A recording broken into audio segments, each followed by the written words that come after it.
વડોદરા શહેરની આન બાન શાન એટલે શહેરની મધ્યમાં આવેલા 4 દરવાજા પાણીગેટ, માંડવી, ન્યાય મંદિર, ચાંપાનેર અને ચોખંડી.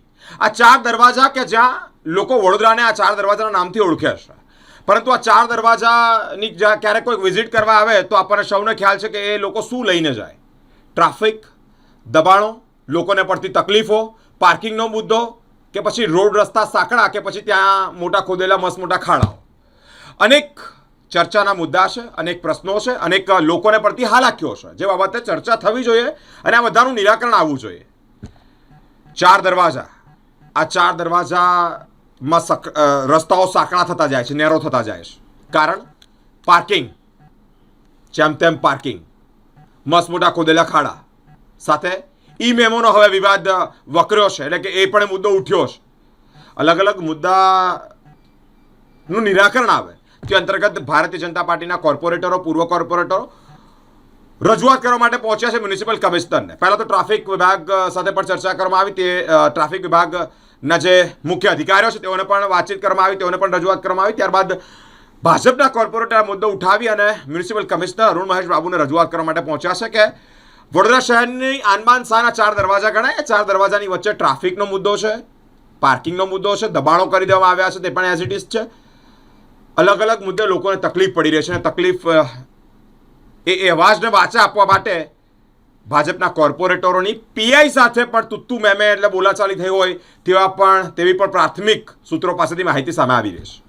મહત્વની બાબત એ છે કે રજૂઆત કરતાની સાથે મ્યુનિસિપલ કમિશનરે આશ્વાસન આપ્યું છે કે એક બેઠક કરીશું, બેઠક બાદ આનું પણ નિરાકરણ આવશે. હવે જોવું એ રહ્યું કે નિરાકરણ આવે છે કે પછી એજ ગોને એજ મેદાન થાય છે. વડોદરા શહેરની ગરિમા, વડોદરા શહેરની આનબાન શાન ગણાતા 4 મુખ્ય દરવાજા અને દરવાજાની વચ્ચે રહેતા જે લોકો છે તે સહી સલામત રીતે સુવિધાઓ સાથે રહેશે કે કેમ, અનેક પ્રશ્નાર્થો વચ્ચે ભાજપના કોર્પોરેટરો મેદાનમાં આવ્યા છે અને તેઓએ મ્યુનિસિપલ કમિશનર અરુણ મહેશ બાબુને રજૂઆત કરી છે. આ 4 દરવાજા કે જ્યાં ટ્રાફિક અને દબાણ તે મુદ્દે વોર્ડ 14 ના ભાજપના કાઉન્સિલરો કમિશનર પાસે પહોંચ્યા છે અને રજૂઆત કરી છે. આમ તો ઈ મેમો વિવાદ બાદ મામલો ગરમાયો છે. 2-3 દિવસમાં સંકલિત કાર્યવાહીનું મ્યુનિસિપલ કમિશનરે આશ્વાસન પણ આપ્યું છે. શહેરની મધ્યના 4 દરવાજા વિસ્તારમાં ટ્રાફિકની સમસ્યા હવે રાજકીય અને પોલીસ તંત્ર વચ્ચે ખુલ્લા વિવાદમાં બદલાતી દેખાઈ રહી છે. મુખ્ય માર્ગ પર પાર્ક કરેલા વાહનો ઈ મેમો ફટકારતા મામલો ઉગ્ર બન્યો છે. આ દરમિયાન કોર્પોરેટર, પૂર્વ કોર્પોરેટર અને પીઆઈ HL આહિર વચ્ચે તીવ્ર બોલાચાલી પણ થઈ હોય તેવું પણ સામે આવ્યું છે. ઘટનાને પગલે વોર્ડ નંબર 14 ભાજપના કોર્પોરેટરો, પૂર્વ કોર્પોરેટરો, સ્થાનિક રહેવાસીઓ ટ્રાફિક ડીસીપી ઝોન 4 ની કચેરી પહોંચી ડીસીપી જ્યોતિબેન પટેલ સમક્ષ રજૂઆત કરી છે. ટ્રાફિકની કાર્યવાહી અને સ્થાનિક સમસ્યાઓને લઈને પણ લોકોમાં અસંતોષ વ્યક્ત કર્યો છે. માત્ર ટ્રાફિક જ નહીં પરંતુ દબાણની સમસ્યા પણ યથાવત છે, તે મુદ્દો પણ ગંભીર છે. દબાણ હટાવ્યા પછી ફરીથી ગેરકાયદેસર દબાણ ઊભું થતું હોય તેવા પણ આક્ષેપ કરવામાં આવ્યા છે. આ સમગ્ર મામલે ઉકેલ લાવવા માટે, કાયમી ઉકેલ લાવવા માટે વોર્ડ નંબર 14ના કાઉન્સિલર આજે મ્યુનિસિપલ કમિશનર અરુણ મહેશ બાબુને રજૂઆત કરવા માટે પહોંચ્યા છે. કમિશનરે વિશ્વાસ આપ્યો છે કે આગામી 2 થી 3 દિવસમાં પોલીસ વિભાગ, ટ્રાફિક વિભાગ અને પાલિકાના અધિકારીઓ સાથે સંકલન બેઠક યોજી અને કાયમી નિરાકરણ લાવવામાં આવશે.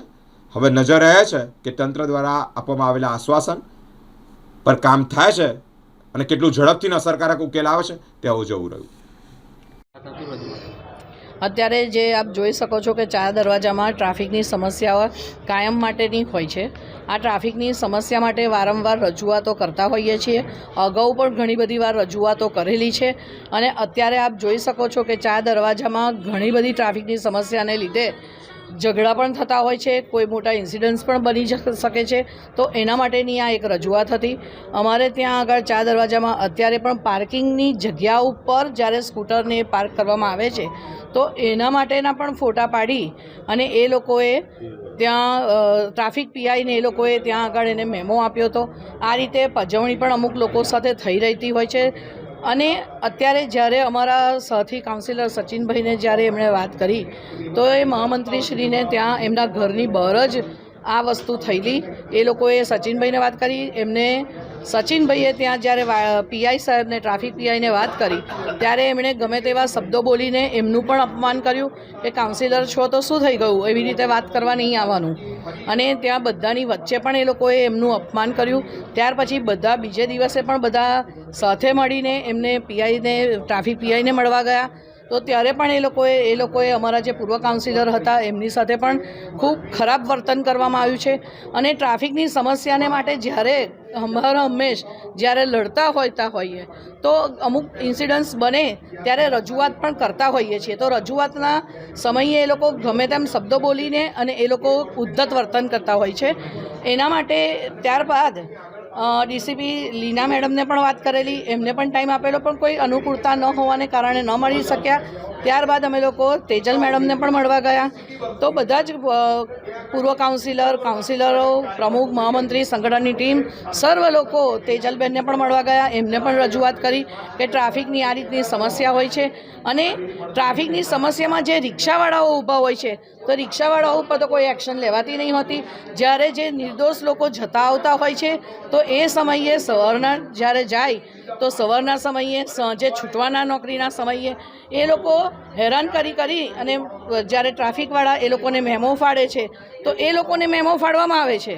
જનાર આવતી જતી પબ્લિકને મેમો ફાડવાનું. જ્યારે ત્યાં રિક્ષા સ્ટેન્ડ નથી, રિક્ષાઓ ઊભી રહે છે, રિક્ષાઓ ખોટી રીતે જે જતા આવતા લોકો હોય છે એમને પણ હદ કરીને બોલાવીને છોકરીઓની ત્યાં મસ્કરીઓ પણ થતી હોય છે. તો એ વખતે ત્યાં કશું જ ટ્રાફિકવાળા બોલતા નથી. તો તે વખતે મૌન કેમ રહે છે? અને આ રીતે ટ્રાફિકની સમસ્યા જે વકરી છે એના માટે અમે લોકો મળવાયેલા. તો દબાણના વિષય પણ લીધો કે દબાણ પણ હટવું જોઈએ. તો દબાણ હટાવે તો એની સાથે તરત રિક્ષાવાળાઓ ઊભા રહી જાય છે. તમે ન્યાય મંદિર પદ્માવતી આગળ બી જોઈ શકો છો કે દબાણ હટે તો રિક્ષાવાળાની 2-3-3ની લાઈનો આવી જાય છે. એ લોકો બધા સટલિયા જ હોય છે, કોઈ મીટરથી ચાલતી કે બેચવાળા નથી રિક્ષાવાળા હોતા. અને એ લોકો ત્યારે પણ બહેનોને હાથ કરીને હાથ લગાવીને બોલાવતા હોય છે. તો આ રીતની જે બીભત્સ એ લોકોનું વર્તન હોય છે તો એ પણ રજૂઆત કરવા માટે અત્યારે અમે લોકો કમિશનરશ્રીને પણ આવ્યા છીએ. અને આ રજૂઆત અમે લોકો પોલીસ કમિશનરશ્રીને પણ મળીને કરવાના છે. અને બીજો એક વિષય હજુ કાલે જ એવો બન્યો કે જ્યારે ટ્રાફિક જે પદ્માવતી ન્યાય મંદિર બેંક રોડ પાસે ત્યાં આગળ દુકાનમાં આપને સમાચારમાં આપણે પણ લીધું છે કે ત્યાં આગળ દુપટ્ટાવાળાની દુકાનમાં કે જે દુપટ્ટાવાળાની દુકાન હતી તો ત્યાં પણ આવી રીતનો બનાવ બન્યો છે કે રિક્ષાવાળાઓ કંઈક આવીને મારામારી કરી. કોઈ બેન બદલાવા માટે આવેલા, ચૂંદડી ઓઢણી બદલાવા આવેલા, એનામાં પણ આ રીતનો વિષય આવ્યો. તો ત્યાં આગળ ટ્રાફિકની સમસ્યા જે દબાણો છે એ બધું દૂર કરે અને એમાં ટ્રાફિકવાળા, પોલીસવાળા અને કોર્પોરેશનવાળા ભેગા થઈને જ્યારે આ વિષયો જે બને છે એના પર ગંભીરતા લઈ અને એ સમસ્યાઓ દૂર કરે એ રીતની અમારી અહીંયા રજૂઆત. કમિશનર તો બદલાયા, તમને શું કહ્યું? કમિશનરશ્રીએ પણ કીધું છે કે એ લોકો પણ એક્શનમાં જ છે અને એ પણ પોલીસ કમિશનર સાથે વાત કરીને અને આમાં પણ એ તાત્કાલિક ધોરણે કોઈ નિર્ણય લેશે અને દબાણો દૂર થાય અને ટ્રાફિકની સમસ્યા દૂર થાય એનો પૂરતો પ્રયત્ન કરશે. કાઉન્સિલરનું સાંભળતો નહીં, પોલીસ તંત્ર સાંભળતા નથી, પાલિકા તંત્ર સાંભળતા નથી, આ દુઃખની વાત છે. સાંભળતા નથી એવું નહીં હોતું, રજૂઆતો કરતા હોઈએ છીએ. કાઉન્સિલરો પણ અવારનવાર રજૂઆત કરતા જ હોય છે. તે વખતે એવું હોય છે કે કોઈ પણ અમુક કારણોસર દબાણો દૂર થતા હોય છે, પાછા દબાણો આવી જતા હોય છે અને આનો આ પ્રોસેસ ચાલુ રહેતો હોય છે. એટલે આ વખત અમે કીધું કે પ્રોસેસ કન્ટિન્યુઅસ રાખો એટલે દબાણો સંપૂર્ણપણે દૂર થઈ જાય અને જે ટ્રાફિકની સમસ્યા છે એ પણ દૂર થઈ જાય. ઇલેક્શન વોર્ડ નંબર 14 ચાર દરવાજા વચ્ચેનો વિસ્તાર હંમેશા દબાણ અને ટ્રાફિક અને લોકોને અવરજવર માટેને ઘણી બધી સમસ્યાઓ થતી હોય છે. એના ભાગરૂપે જ અમે ટ્રાફિકની સમસ્યા માટે અહીંયા કમિશનરને મળવા માટે આવ્યા હતા. 2 દિવસ પહેલાં જે વિષય થયો હતો અને એને લઈને ટ્રાફિકના તેજલબેનને પણ મળ્યા અને જે કોર્પોરેશનના વિષય છે, દબાણના વિષયો છે, બેરિકેડના વિષયો છે, એ બધા વિષયો કોર્પોરેશનના વિષય છે. તો અમે કમિશનરને પણ મળવા આવ્યા હતા. કમિશનરને બધી સવિસ્તર વાત કરી થાય છે અને પછી ફરી એઝ ઇટ ઇઝ થઈ જાય છે એ બધી જ વાત કરી.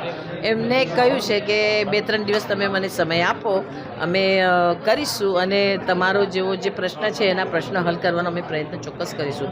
અમે પણ એ જ એમાં છે કે અમે પ્રશ્નો લઈને વારંવાર આવીએ છીએ પણ સમહાઉ નથી થતું, થાય છે પણ ફરીવાર થઈ જાય છે. તો એ ફરીવાર ન થાય અને એનો કાયમનો નિકાલ આવે, કાયમનો નહીં પણ બહુતાંશી નિકાલ આવે એવું અમને પણ ઈચ્છે છે. અને લેટ અસ સી 2-3 દિવસમાં કમિશનરે કીધું છે એટલે જોઈશું.